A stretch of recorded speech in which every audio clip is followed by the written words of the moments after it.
Hello everyone, and welcome to my Bold and Beautiful Today channel. I'll help you out of jail. Thomas suddenly returns to LA with a scheme to help Grace. Thomas returns with unexpected shake UPS and serious couple drama.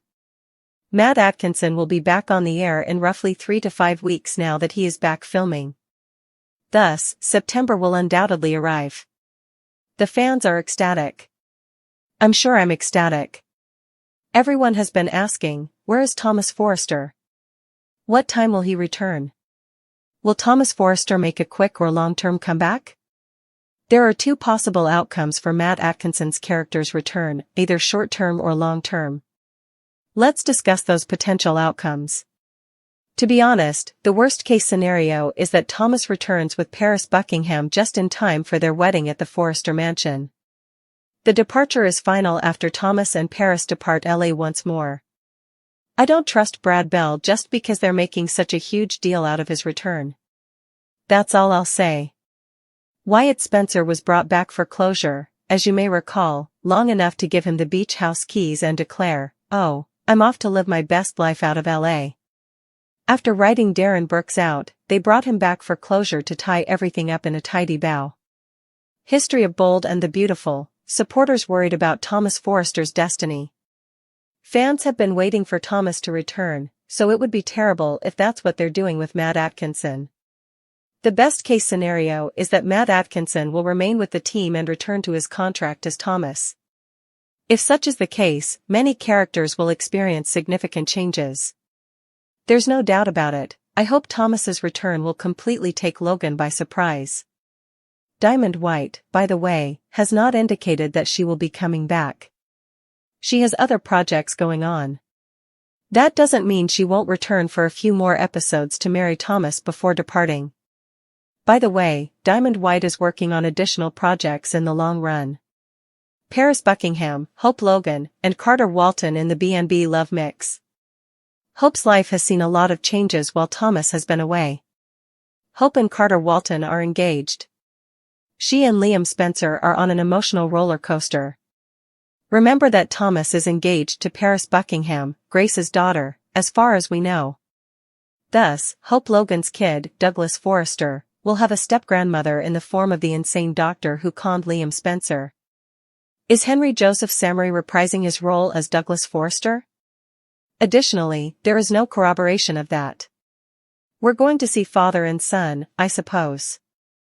Unless Thomas is just returning to say, pick up Taylor Hayes, his mom. After being dumped by Ridge Forrester, Taylor is devastated, and Thomas and Taylor depart the town once more. Will Thomas Forrester remain in Los Angeles or go away? With a little finality, that might be an in-and-out scenario. All of these things that Brad Bell might be doing to us need to be considered. Another negative possibility is that this is a passing fad rather than a lasting trend. Thomas would undoubtedly want to express his gratitude to Liam Spencer for saving his sister Steffi Forrester's life. I do wonder whether we will learn anything about Paris's feelings on her mother Grace's actions. Additionally, Hope Logan might begin to get a tickle when Thomas comes back. If Thomas is staying, she might feel the same way she did before. Bold and the Beautiful. Is the love triangle getting hotter between Thomas, Hope, and Carter?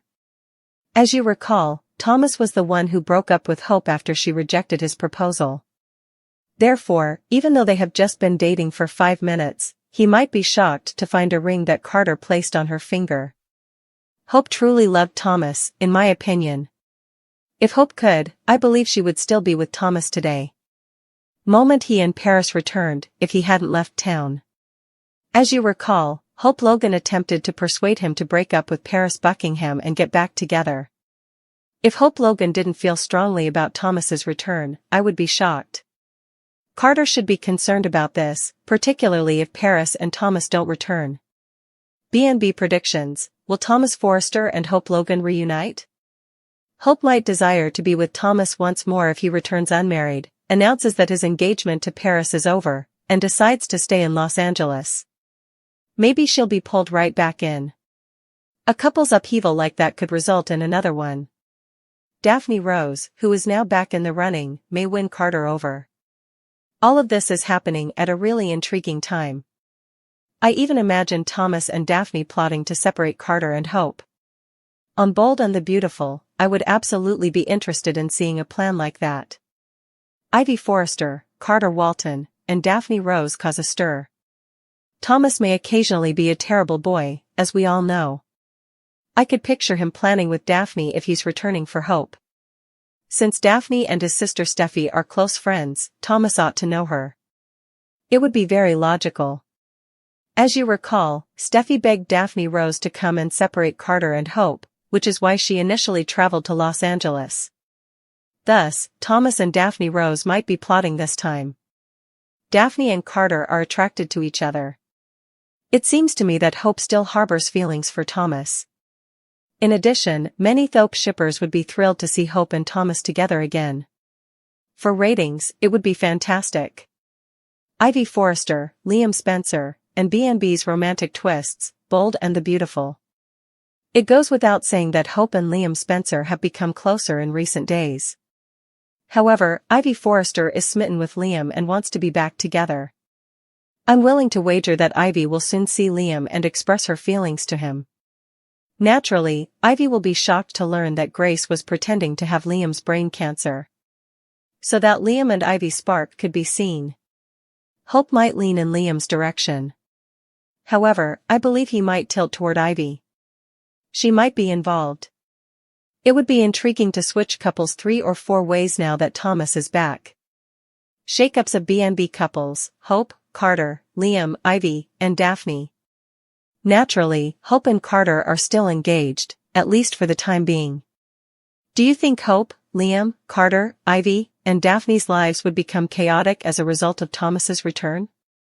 While in Los Angeles, Thomas must deal with more than just rearranging romantic interests.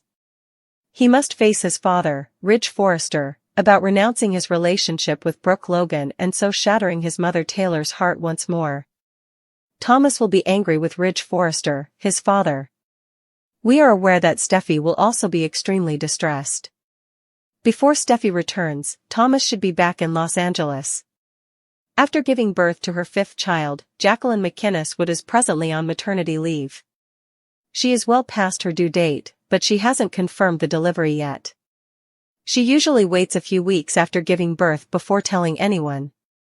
It is anticipated that she will return in late September or early October. The return of Steffi Forrester and upcoming events on B&B. Steffi will be upset that Ridge betrayed his pledge to her that he would never again hurt her mother Taylor's heart when she returns.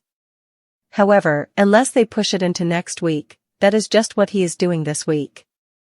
When Thomas returns, I have a strong suspicion that there will be a lot of drama everywhere. I sincerely hope that Brad Bell is not bringing Matt Atkinson back for a brief, sexy moment to wrap things up before writing him off for good, like they did with Wyatt. Hopefully, Thomas will return permanently. When we learn whether he is on contract or if this is just a drive-by, we will update you. Grace and Lee are being targeted by Bill. Bill Spencer is unaware that he would experience a second, more severe shock.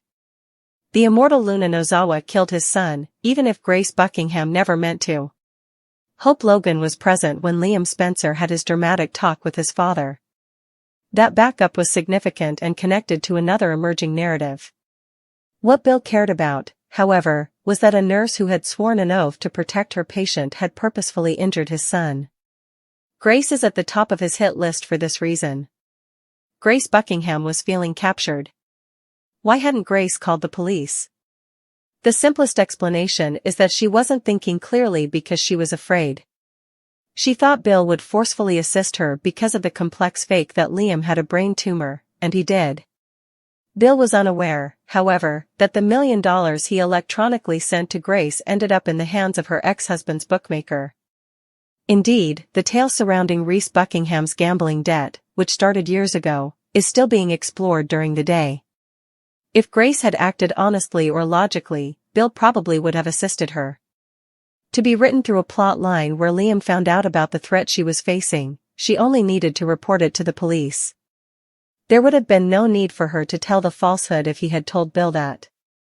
In bed, Luna Nozawa lies safely. Lee Nozawa and Sheila Carter Sharp are on the same page this time. Sheila is not interested in physically assaulting Lee or dragging her into the ocean during a fast-paced automobile chase, unlike when Lee lied about John Finnegan's death. Luna is important to the women since she is a member of their family. They are thrilled that their being together brought about this awakening, which had overtly soapy overtones, and they both blame Poppy Nozawa for Luna's detour. Bill Spencer protects his family from every danger. Liam's apparent impending death affected Bill. It pushed the dollar bill personal underground and wounded his heart. However, Liam and Hope were certain that once Bill discovered Grace's corruption, he would lose it. Since they don't know Luna exists, their disclosure of Grace to Bill is a prelude. Sheila is going to help Lee keep a huge secret safe. They are aware that many people on Luna's adversary list refrain from breaking the law and that she will be imprisoned if her existence is made public. Liam was given medication by Grace that caused symptoms of a brain tumor. However, Luna killed Liam by shooting him. When Bill eventually learns that she is still alive, he will have no sympathy for her or those who protected her from dying.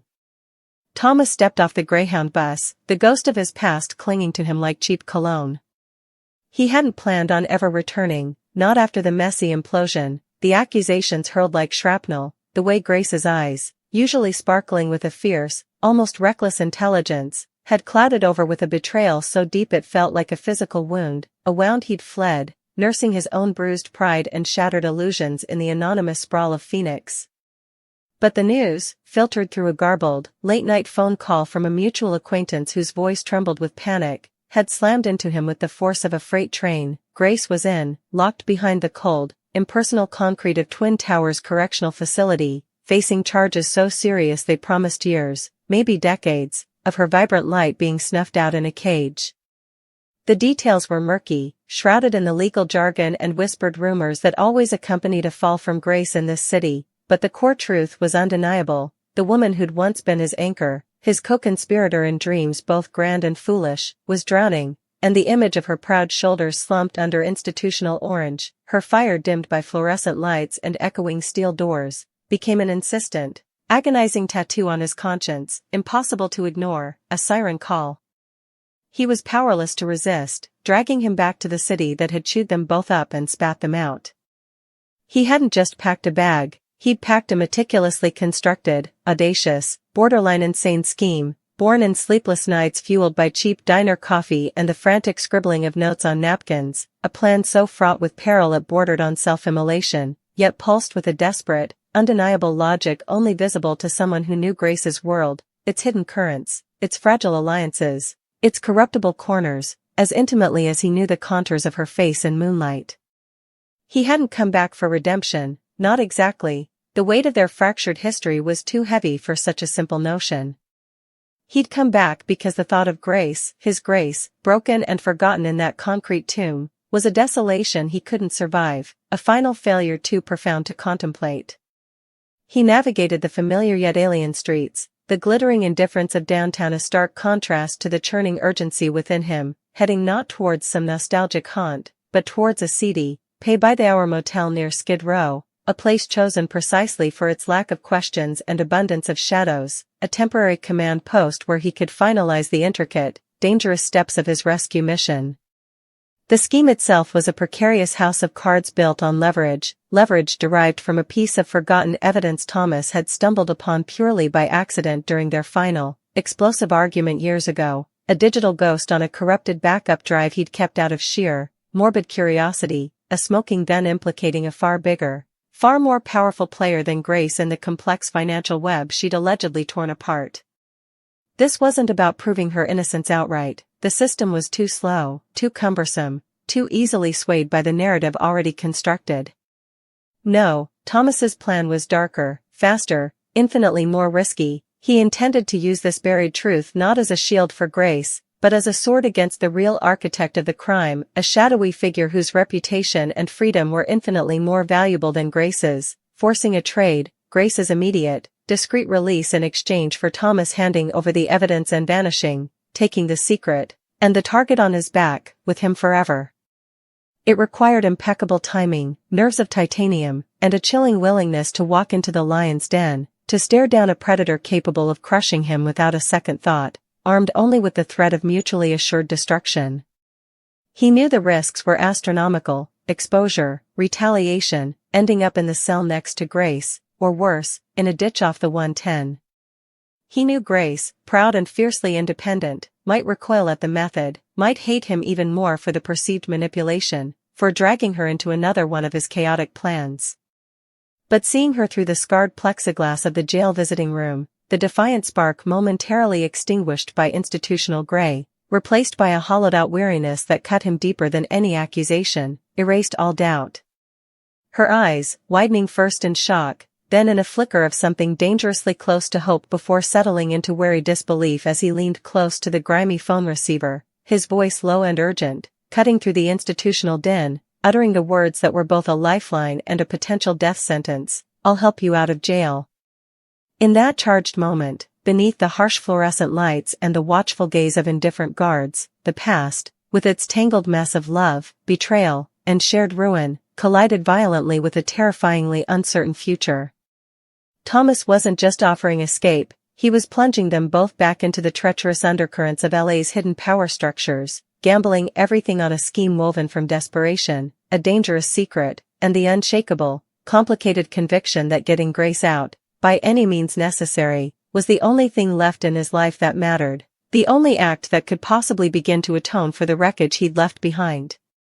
The clock was ticking, the players were moving in the shadows, and Thomas, armed with nothing but audacity and a digital ghost from the past, was about to play the most dangerous game of his life, betting his freedom, and potentially his life, on the slim chance of springing Grace from her concrete cage, hoping against hope that the fire in her eyes he'd glimpsed wasn't completely extinguished, that she still possessed the fierce, relentless will to fight alongside him, one last time, against the crushing weight of a system designed to grind them both down.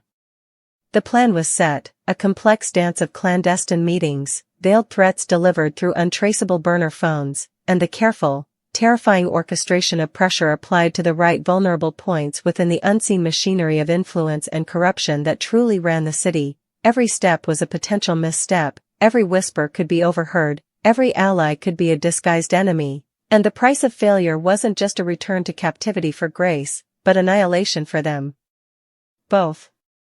He was back, not the prodigal son, but the desperate gambler, staking everything on a single, perilous roll of the dice, whispering promises of freedom through prison glass, hoping the city wouldn't swallow them whole this time.